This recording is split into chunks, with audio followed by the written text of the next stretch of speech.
2026 JEE mains లో అద్భుత ఫలితాలు సాధించిన వివేక.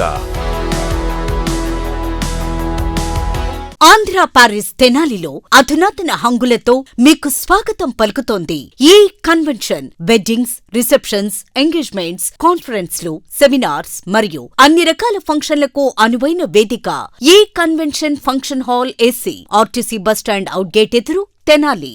Cell number 7288856666.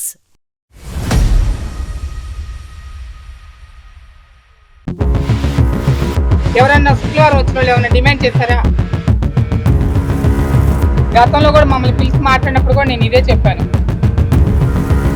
అవుట్స్కట్స్ లో వచ్చే లారీలు నాపి, ఆటోలు నాపి ఏదైనా వ్యవహారాలు అలాంటి తప్పులో తీసుకుపోయినా జరిగితే కేసు రిజిస్టర్. మీకు ఏమన్నా పర్సనల్గా ఏదైనా సమస్యలు ఉంటే చెప్పండి, మీ సమస్యలు ఎట్టి బస్సులో రెస్పాండ్ అవుతాం. తెనాలి 3 టౌన్ పోలీస్ స్టేషన్లో స్పెషల్ కౌన్సిలింగ్. హిజ్రాలు వేధింపులపై పట్టణంలోని పోలీసులు దృష్టి సారించారు.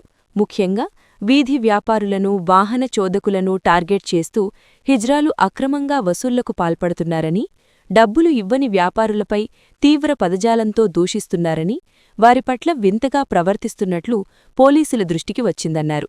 గురువారం 3 టౌన్ సీఐ సాంబశివరావు ట్రాన్స్జెండర్లను పిలిపించి వారికి కౌన్సిలింగ్ నిర్వహించారు. డబ్బులు కోసం వ్యాపారులను వేధిస్తే కఠిన చర్యలు తప్పవన్నారు. క్రమశిక్షణతో కలిసిమెలిసి ఉండాలని అన్నారు. లేని పక్షంలో చట్టపరమైన చర్యలు తీసుకుంటామని సీఐ చెప్పారు. ట్రాన్స్జెండర్ను దేవుడుగా కొలుస్తుంటే మీరు ఇలాంటి పనులు చేస్తే మీకే పరువు నష్టమని, సమాజంలో పేరు కోల్పోతారని అన్నారు. వేరే వేరే బ్యాచీలు ట్యాప్కెళ్తే గొడవలు అవుతాయని అలా అవ్వకూడదు ఈ ఊర్లో అని చెప్పి ఫస్ట్ నుంచి ఈ సిస్టమ్ పెట్టుకున్నాము. ఒక బ్యాచే తిరుగుతాం. ఈ అమౌంట్ అందరూ పంచుకునేవి. అక్కడేం రాదు. ఇంకేదన్నా షాపుల్లో కూడా చెప్పి మా నెంబర్లు ఇచ్చేస్తాం. ఎవరన్నా శుక్రవారం వచ్చిన వాళ్ళు ఏమైనా డిమాండ్ చేశారా? ఎవరైనా మిమ్మల్ని ఇబ్బంది పెట్టారా? కొట్టుకాడికి వచ్చి ఏదైనా న్యూసెన్స్ చేసినా ఓ 10 రూపాయలు ఎక్స్ట్రా మిమ్మల్ని డిమాండ్ చేసి అడిగినా కూడా మాకు ఫోన్ చేయండి అని మా నెంబర్లు కూడా ఇచ్చేస్తాం. బజార్కి వెళ్తాం గురువారం ఒక్కరోజు, కతిమ రోజులు వెళ్ళాం. మళ్ళీ మంగళగిరిలో లేరా? మంగళగిరిలో ఉన్నారు సార్. అక్కడ షాప్ ఓపెనింగ్లకి అడిగి వెళ్ళే వాళ్ళు సపరేట్ ఉంటారు. ఒక గురువారం మాత్రం రోడ్డు మీద అడిగే 5 రూపాయలు 10 రూపాయలు అడిగే కొట్లకు మాత్రమే మేము వెళ్తాము. వాళ్ళు కూడా ఇక్కడికి వచ్చి కొట్లు అడుక్కొని వెళ్ళిపోతారు. అంతేగాని వేరే వేరేగా అడగటానికి చేయటానికి ఇక్కడ రైట్స్ ఆడుకుంటాం. ఇప్పుడు మీకేం కంప్లైంట్లు ఏం లేవా? ఇంకా ప్రస్తుతానికి మాకేం కంప్లైంట్ గొడవలు కానీ గ్రూపులు కానీ మా గ్రూపులు ఏమి లేవు. ఉన్నాయి మాయి 2 గ్రూపులు. ఇదిగో అమ్మాయిది మాది. కాకపోతే మేము ఫస్ట్ నుంచి కూడా మా గొడవలు ఏదంటే మేము మాట్లాడుకుంటాం. కానీ గతంలో కూడా మమ్మల్ని పిలిచి మాట్లాడినప్పుడు కూడా నేను ఇదే చెప్పాను. మాకేమైనా గొడవలు ఉంటే మేము మాట్లాడుకుంటాం. కానీ కొట్టుకొని ఖర్చు పెట్టుకునే అన్ని కావంటే ఉండవు మాకు. అవుట్స్కట్స్ లో వచ్చే లారీలు నాపి, ఆటోలు నాపి ఏదైనా వ్యవహారాలు అలాంటి తప్పులో తీసుకుపోయినా జరిగితే కేసు రిజిస్టర్. అది బాగా అది కంప్లైంట్ అయితే భయంకరంగా ఉంది. ఎవరు చేస్తున్నారన్నది మీరు చూసుకోవాలి. పట్టుకొచ్చాక కేసు రిజిస్టర్ చేశాక బాధపడద్దు. ఇప్పుడు ఒక అమ్మవారిని ఎంత గౌరవిస్తారో ట్రాన్స్జెండర్స్ కూడా అంతే గౌరవిస్తారు. ఈ సొసైటీలో పొరపాటున అలా కొట్టడం కానీ, పొరపాటున అలా మాట్లాడడం కానీ చేయించుకోరు. చూడు, వీలుంటే వాళ్ళని తీసుకుపోయి శుభకార్యాలకు తీసుకుపోయి వాళ్ళతో ఆశీస్సులు తీసుకోవడం, లేదా కారులో వచ్చేటప్పుడు కూడా దిష్టి తీస్తూ ఉంటారు. అది మంచి జరుగుతుందని అనుకుంటారు. ఓకే, అంత గౌరవంగా చూస్తారు. కానీ ఇలాంటి పనులు చేస్తే మాత్రం గౌరవం పోతుంది. తెనాలి పట్టణ ప్రజల ద్వారా ట్రాన్స్ ఎవరైతే ఉన్నారో వీళ్ళ ద్వారా చిన్న చిన్న ఇబ్బందులు గురవుతున్నాయని ప్రజలందరూ కూడా కొన్ని కంప్లైంట్లు రావడం, కొన్ని కంప్లైంట్లు చెప్పడంతో ఇక్కడ ట్రాన్స్ సోదరిమణులు కూడా ఇక్కడికి పిలిపించి వాళ్ళతో సహృద్భావంగా వాళ్ళ సమస్యలు తెలుసుకోవడం అనేది జరిగింది. అదేవిధంగా మేము ఇవ్వాల్సినటువంటి ఇన్స్ట్రక్షన్స్ కూడా కొన్ని వాళ్ళకి ఇచ్చాం. మాకు వచ్చే కంప్లైంట్లు ఏంటంటే ఫోర్స్బుల్ డిమాండ్ ఒకటి చెప్తా ఉన్నారు. తర్వాత అవుట్స్కట్స్లో అనాథరైజ్డ్ యాక్టివిటీస్ జరుగుతున్నాయని కొన్ని చెప్తా ఉన్నారు. అదేవిధంగా ఫిజికల్ హెరాస్మెంట్ కూడా కొంత జరుగుతుందనేటువంటి కంప్లైంట్లు కూడా రావడం జరిగింది. అదేవిధంగా కొంతమంది లాడ్జెస్లో, అదేవిధంగా బహిరంగ ప్రదేశాల్లో కూడా ఏదైనా రోడ్డు మీద పోయే వాళ్ళని ఆపి వాళ్ళ ద్వారా వేరువేరు వ్యవహారాలు చేస్తున్నారన్నటువంటి కంప్లైంట్లు కొన్ని ఉన్నాయి. అందరూ ఆల్మోస్ట్ ఆల్ మంచివాళ్లే, ఒకళ్ళో ఇద్దరు ఉంటారు. వాళ్ళ వల్ల వీళ్ళందరికీ కూడా అది చుట్టుకునేటువంటి అవకాశం ఉంది. కాబట్టి వాళ్ళలో నుంచి ఒకరు ముగ్గురు హెడ్స్ ఉన్నారు. వాళ్ళందరి కాంటాక్ట్ నెంబర్లు కూడా మేము తీసుకోవడం అనేది జరిగింది. ఏ కంప్లైంట్ వచ్చినా కూడా వాళ్ళల్లో వాళ్ళే డిసిప్లినరీ యాక్షన్ తీసుకునేటువంటి అవకాశం ఉందని చెప్తా ఉన్నారు. కాబట్టి మా నోటీస్కి ఏదైనా వస్తే తప్పనిసరిగా మీ దృష్టికి తీసుకువస్తామని, వాళ్ళ దృష్టికి తీసుకెళ్తామని తెలియజేస్తున్నాం. అలా కాకుండా శాంతి భద్రతలకు విఘాతం కలిగించే విధంగా ఎవరన్నా వాళ్ళు ప్రవర్తించినా, చట్ట వ్యతిరేక కార్యకలాపాలు ఏదైనా చేసినా తప్పనిసరిగా కేసులు నమోదు చేసి రిమాండ్ కూడా పంపుతామని కూడా తెలియజేయడం అనేది జరిగింది. వీళ్ళలో చాలామంది కళాకారులు ఉన్నారు, చక్కటి సంపాదన ఉంది. కొంతమంది న్యూ ఓపెనింగ్స్ ఏమైనా ఉన్నప్పుడు అక్కడికి వెళ్ళి కొంత వాళ్ళ దగ్గర కూడా ఆర్థిక సహకారం పొందేటువంటి అవకాశం ఉంది. అలాంటి వాటికి మేము ఎప్పుడు కూడా ఇబ్బంది కలిగించేటువంటిది లేదు. కానీ మీ ద్వారా ప్రజలకు ఏదైనా ఒత్తిడి జరిగినా, ప్రజలకు ఏదైనా ఇబ్బంది జరిగినా, సంఘ వ్యతిరేక కార్యకలాపాలు జరిగినా పోలీస్ యాక్షన్ అందరితో పాటు ఎలా ఉంటుందో మీకు కూడా అలానే ఉంటుందని తెలియజేస్తూ, చక్కగా మీరు కూడా చదువుకొని ఉద్యోగాలు తెచ్చుకునేటువంటి అవకాశం ఉంది.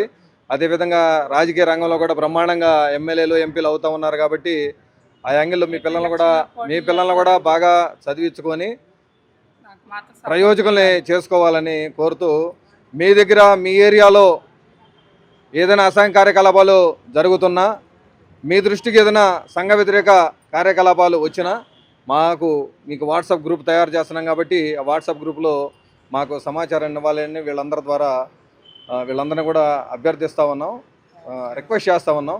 ముఖ్యంగా మా ఆహ్వానాన్ని మన్నించి వచ్చారు కాబట్టి వీళ్ళ ద్వారా కొంత సమాజానికి ఉపయోగపడేటువంటి చర్యలు చేయాలన్నటువంటి సత్సంకల్పంతో వీళ్ళ సోదరిమణులందరూ కూడా ఇక్కడ పిలుచడం అనేది, మీటింగ్ పెట్టడం అనేది జరిగింది. ఇది ఒక సత్ఫలితాన్ని ఇస్తుందని, పట్టణంలో ఇప్పటిదాకా అయితే ప్రజలు ఎవరైతే చిన్న చిన్న సమస్యలు వీళ్ళ ద్వారా ఎదుర్కొన్నారో వాటికి ఈ రోజుతో ఒక ముగింపు జరుగుతుందని ప్రజలకు హామీ ఇస్తా. అసలు అందరికీ నమస్తే అండి.